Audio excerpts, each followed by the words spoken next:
Welcome back! Thank you for joining me again. In today's video, I am going to be making something that I've never made before, using material that I've never worked with before, using tools that I've never used before.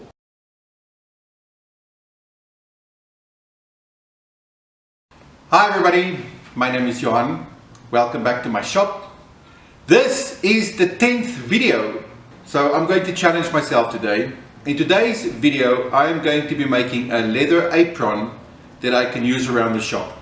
The reason I'm going to be making this apron is because my clothes are just taking such a beating whenever I do the metal work with the angle grinder and the welder. If you have been following along, you will know that this is the second jacket that I have almost destroyed. How am I going to do this? Well, I went and I got a nice piece of leather, real leather with some offcuts. Got some little offcuts, so I think this color will go really nice together. I'll show you now why I've got these little offcuts as well. I'm going to be using only hand tools to make this apron, and we're going to figure it out along the way. I first want to point out that this leather, it smells like, wait. Yep, this is BMW 3 Series, I think the 320, yes, it smells like that. Like I'm going to smell like a brand new car for the first couple of weeks when wearing this in my shop. I'm looking forward to that. It will be really nice. When I did my research, I'll talk a bit more later, about the research I did for this video. I did not come across any videos, or I did not specifically look for something that gave me some advice on how to make the pattern or the template or the whatever you want to call it.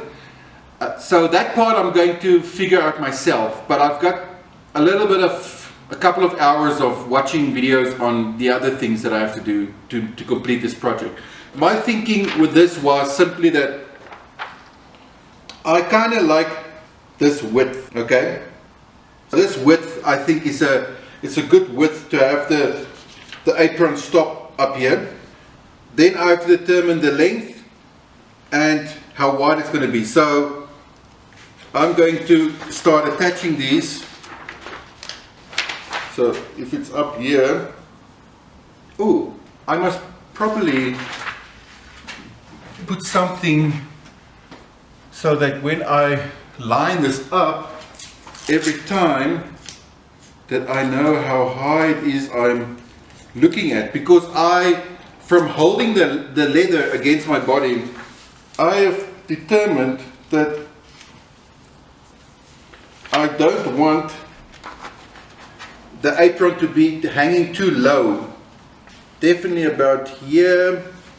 I think if I take this one and go half on this one, let's see, line it up with the tape, maybe a little bit lower. I think that will be fine.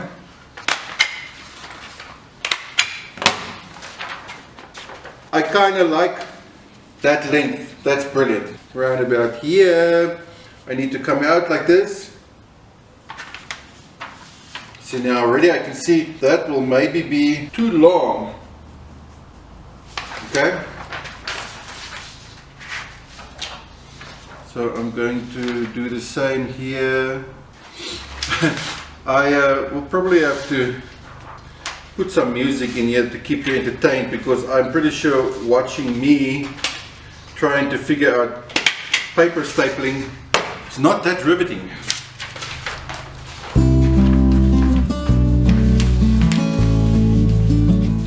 That's not too bad. Okay, I am quickly going to add the bottom ones and trim it a little bit there, and then I'll come back to you.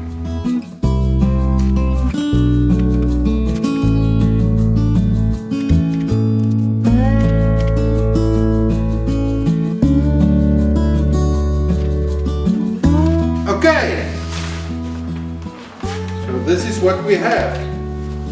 I am liking the length. I can actually keep this if I want to make another apron one day, so you have to put a name to it.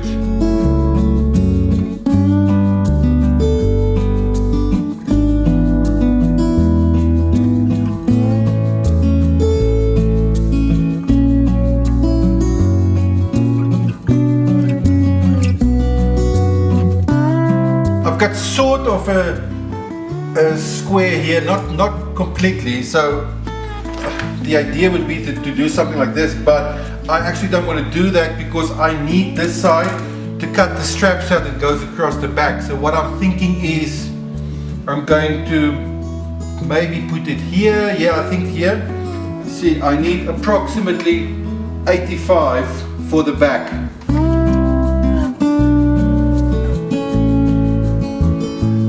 At this step, I want to point out some safety. This carpet knives are very sharp and very dangerous. So please remember, 10 fingers. You only have 10 of them. So please be careful when cutting with sharp knives. So I'm just going to quickly cut this out. Okay, so the cutting is done. There we go. Okay. I also at the same time cut out 4 of these, and I cut this part that will go on the front, like a little pocket or something. Show you now a bit more about that, and 2 long strips for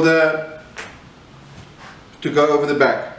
Okay, my thinking behind cutting this like at this angle is I want it to be long enough so that it can hold a couple of things. So my idea is to stitch it down the middle here. So I want to have cookies, pencils, and then also these little stone things that I like to use when I'm welding. So this is the idea. I need to quickly just see, I don't want it so close to the top. This must then go a bit down, I think here. That should give me enough, okay, like that. And then I'm going to have 2 of these with the rings up here. And then over here, I'm going to have 2 of those, like that. A little bit of color contrast. So these I'm going to glue and rivet, and that I'm going to stitch by hand, and then we'll start working on the back side. But for now, I think this will work. Okay, all 4 is glued, so I will wait for them to dry, and then I'll stick them, and then we can start the riveting. Well, first I have to glue the other side. Okay, so now I'm going to put 4 rivets in here.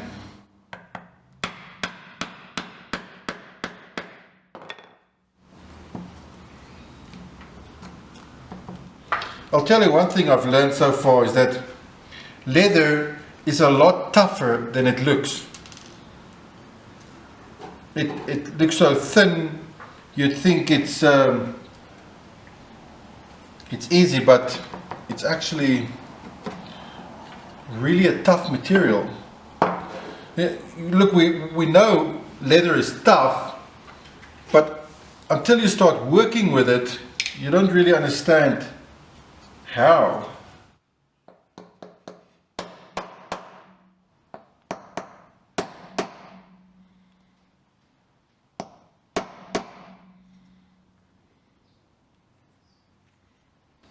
Oh, that is beautiful.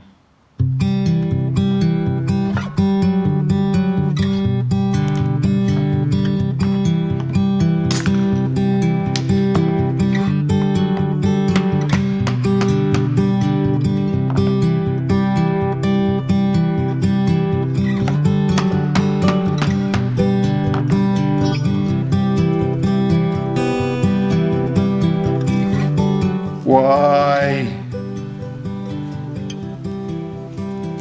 These rivets are not designed for big fingers. That's definitely something I've figured out.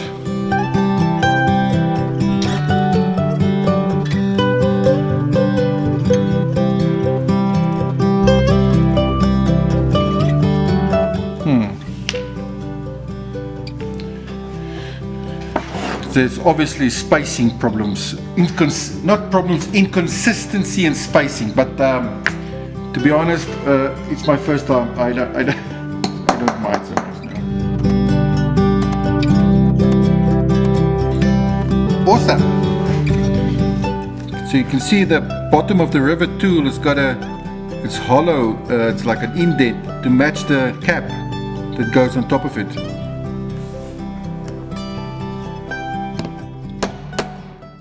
It's the next day and I am still continuing with stitching, which is proving to be a bit challenging. So I saw this video that showed a stitching method of moving 2 holes up, 1 hole back, 2 holes up, 1 hole back. The result is stitching that looks just like a straight line. There's no stitching pattern, which I'm not particularly fond of. So I actually did not expect that it would be so challenging. So what I'm thinking I'm going to do is, I'm actually thinking that maybe I will use some of the rivets on the corners and then just add stitching in between. See if I can get a stitching pattern going. Yes, I think I'm going to try that. I mentioned that I have never worked with leather before or used any of these tools before, and that's true, but I did not completely come into this process blindly. I actually did do a bit of research on YouTube, so I can tell you the following.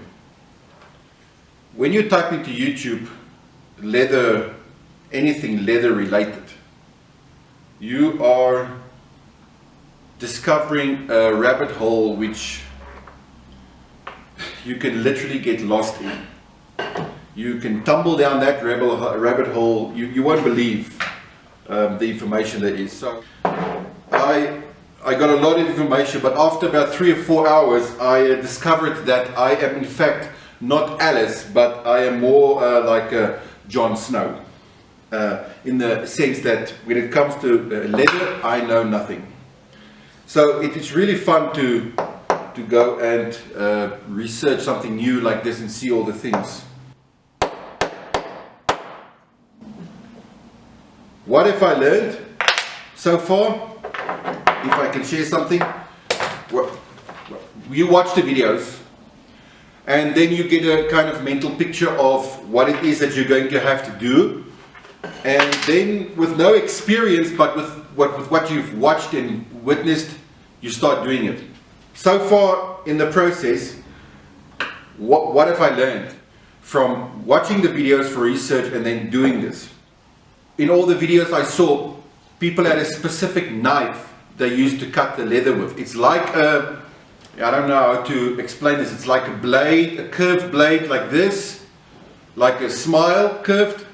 And then you can roll it and move it and roll it and move it like that. I so get that, because even with this sharp knife I used here, cutting leather, especially the thin strips, when you have a big piece of leather that's wide, it's kind of okay. But cutting a strip off like this, when you pull the knife, it pulls the leather, it pulls it out underneath the ruler, it moves it, it folds the leather, crumples it up. It's not a straightforward thing to cut. And even with the scissor, I went and borrowed my wife's Pryra scissors, which I can't believe she actually lent it to me, but even with them, the leather moves and everything. So to mark it, because you don't put a lot of pressure when you use a pen or a Koki or something, that's quite easy.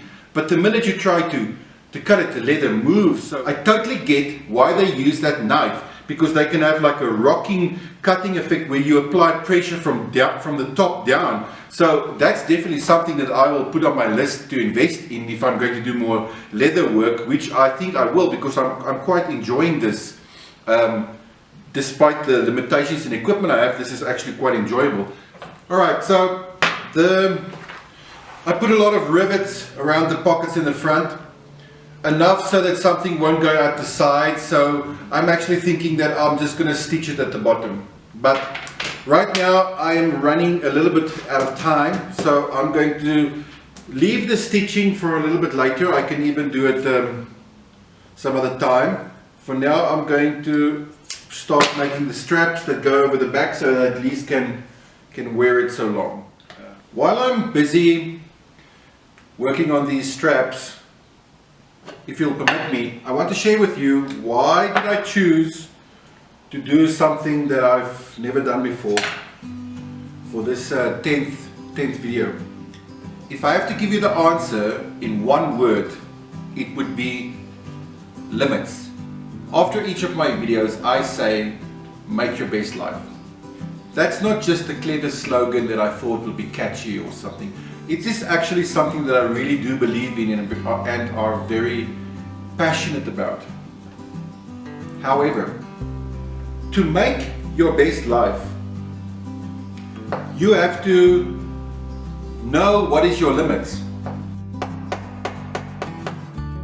You have to be actively aware of what is your limitations. That's the first thing, is you have to do things that will put you in a situation where you can discover your limitations. That's the first thing. The second thing is you then have to realize that you do not have to accept those limitations, that you can in fact do something about that limitation. You can educate yourself, you can practice, there's a whole lot of things that you can do to expand the edges of your limitations. Okay, while I'm just trimming up these edges to make sure that they are flush, let me just say thank you for spending this time with me. If you enjoy this video, then please consider subscribing. If you want to get notifications, turn the bell on and then you will get notifications. But that is it. The only thing that I still have to do with this is do the stitching at the bottom here so the pencils don't fall out the bottom, the stuff, but I will do that in due time. I think for now we have to try this on. I am so excited. A little bit like this, and then I'm going to put this over my head. Arm goes in here. I can tell you that it actually feels really comfortable. It's not heavy. It feels really nice, and I'll be able to put these things in here. Is this perfect? No, it's not. There's a lot of minor imperfections on it, but I don't care because I really do like this. I think it is brilliant. Thank you for taking the time to watch my videos. I really do appreciate it. I cannot wait until our next exciting project together. But until then, I really do mean this. Make your best life.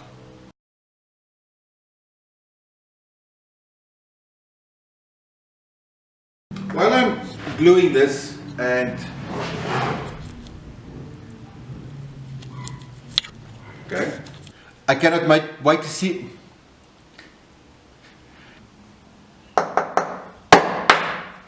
Ah.